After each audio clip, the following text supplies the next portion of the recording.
মেয়েটি মেয়েটি যখন পুরুষটির দিকে নজর রাখছিল তখন পুরুষটি সেটা সরাসরি দেখে নেয় এবং মেয়েটির কাছে যায়।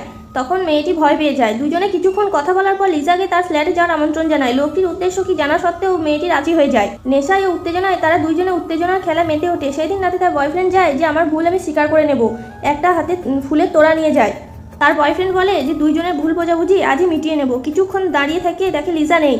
তখন দূরবীন হাতে নিয়ে দেখে তার পাশের ফ্ল্যাটে নাকি তার প্রেমিকা চলে গেছে। তখন তার বয়ফ্রেন্ডের আক্ষেপ পুরুষটির সাথে ঘনিষ্ঠ হচ্ছে। তখন সে সহ্য না করতে পেরে সুসাইড করে নেয়। পরদিন যখন মেয়েটি তার নিজের রুমে আসে তখন দেখে যে চারিদিকে নিস্তব্ধ।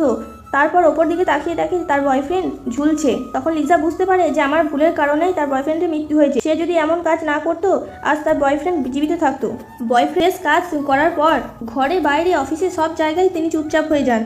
পুরুষটি একটি পোস্টার দেখেন যে বিজ্ঞাপন দেওয়া আছে। তারপর সে সুন্দর করে সেজে তার বান্ধবীর সাথে চিত্র প্রদর্শনীতে যায়। কিন্তু সেই ফটোগ্রাফার মেয়েটিকে দেখে মোটেও অবাক হলেন না, তাকে দেখে একটু আনন্দ ফিল করে।